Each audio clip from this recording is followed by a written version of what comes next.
आई संध्या के भजन में सब काका चाची बचल बड़ी भाई बहन संध्या भजन में सेवा भजन का आनंद लिए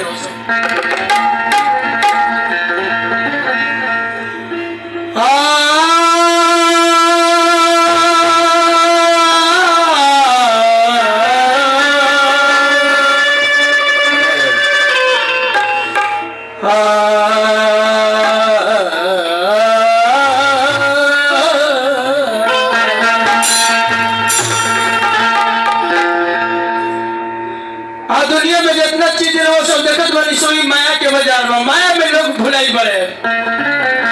यही पर वो भजन के भाव लगल यही लागल बाटे माया के तमाशा रे